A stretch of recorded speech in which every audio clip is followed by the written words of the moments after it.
The gospel for today is from Luke, the 12th chapter. I have come to cast fire upon the earth, and how I wish it were already ablaze. I have a baptism with which to be baptized, and what constraint I am under until it is completed. Do you think that I've come to bring peace to the earth? No, I tell you, rather, but division. From now on, 5 in one household will be divided, 3 against 2, 2 against 3, they will be divided. Father against son, son against father, mother against daughter, and daughter against mother. Mother-in-law against her daughter-in-law, and daughter-in-law against mother-in-law. He also said to the crowds, when you see a cloud rising in the west, you immediately say, it's going to rain. And so it happens. And when you see the south wind blowing, you say, oh, there's going to be scorching heat. And it happens. You hypocrites! You know how to interpret the appearance of earth and sky. But why do you not know how to interpret the present time? The gospel of the Lord. Praise to you, O Christ. You may be seated.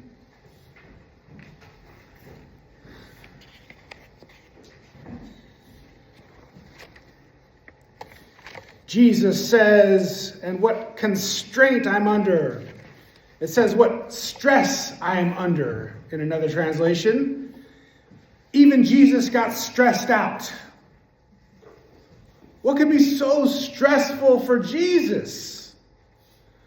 Well, for one, apparently, math had Jesus stressed out.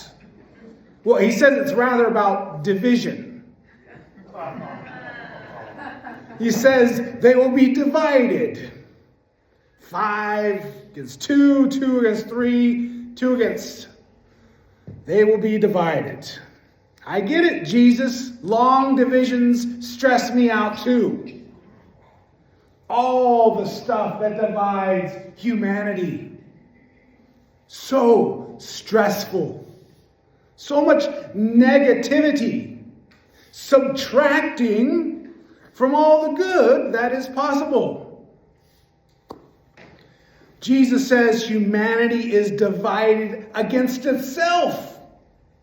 Not just against strangers, but deep divisions between family members, even in-laws. Especially when it comes to interpreting the present times. The divisions of humanity are causing people to turn against each other. And Jesus calls this out as part of the stress he has to deal with. Then the gospel says, well, the weather forecast also has him stressed out. Not because of the scorching heat, but because of the hypocrisy of humanity and everyone's following which way the wind blows. Jesus is stressed out by whether or not you are just another hypocrite in the crowd. You hypocrites, Jesus says with authority. Do you think I've come to bring peace to the earth? No, I tell you, but rather division. Well, it almost seems like Jesus is the hypocrite here. Wasn't Jesus supposed to bring peace to the earth? That's what we sing about at Christmas. Where's the peace? I thought Jesus was supposed to save the world, not divide us even further apart.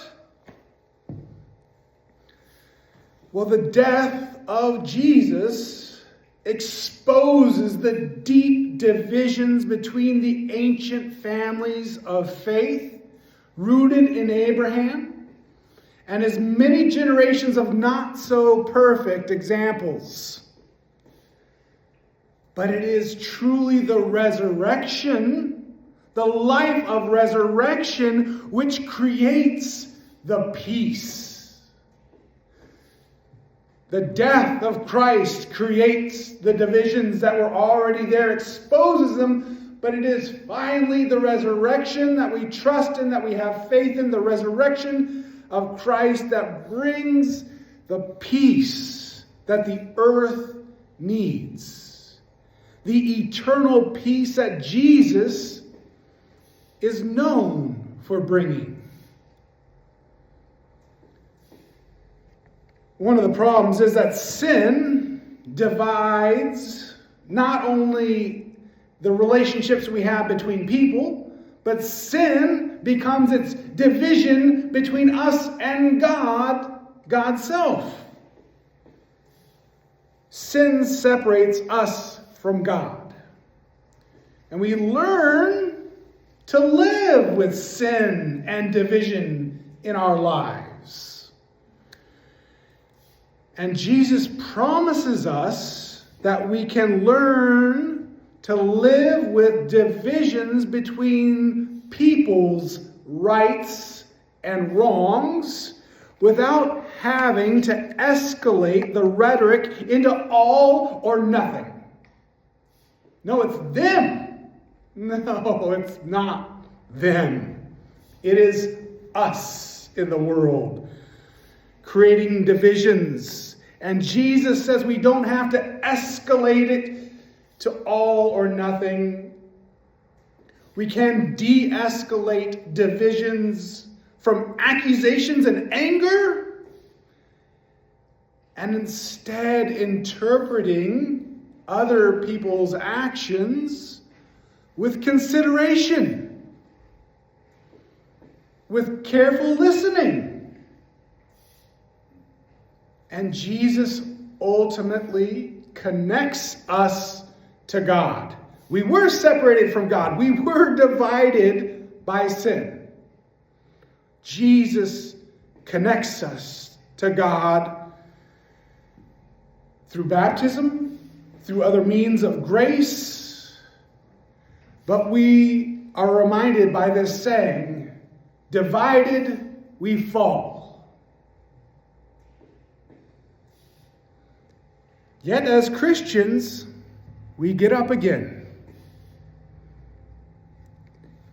And we fall again.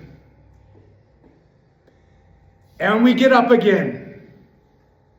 As Christians, we get up again because, well, Jesus did it first. He reminded us about the resurrection, the way, the truth, the life, how to get up again after the world has crushed you, killed you, divided you against humanity, from the living to the dead. Jesus reminds us how to get up again. For example, when we'll come up for communion, many of you will kneel, and then you will get up again. The baptism of Jesus allows us to be reborn people of God, and not just people of one specific ethnicity or religious tradition. We can learn to live with divisions without escalating the rhetoric to dehumanize those that disagree with us. We can use our words carefully and not callously. We can use our words to create connections and not just disagreements and divisions.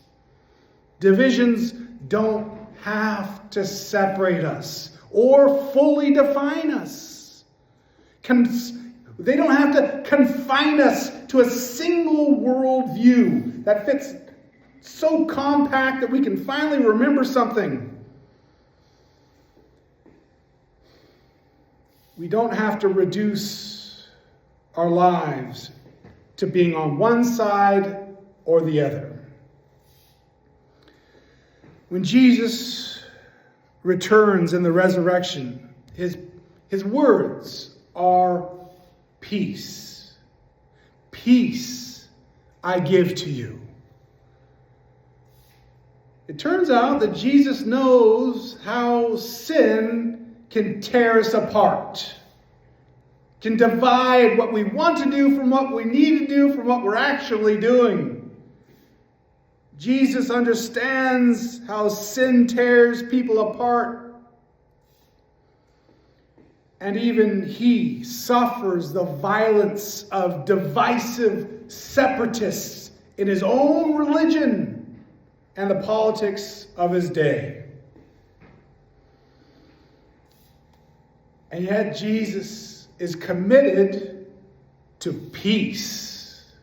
To peace, he says, he gives the world. And God's peace comes at a great cost. The life of his own Son. But he doesn't let that ruin the relationship with humanity. Jesus actually fulfills the relationship of God and Israel when the people of Israel continue to let God down. That's the Bible. People letting God down, even though they are promised, we're going to do it, God. They let God down.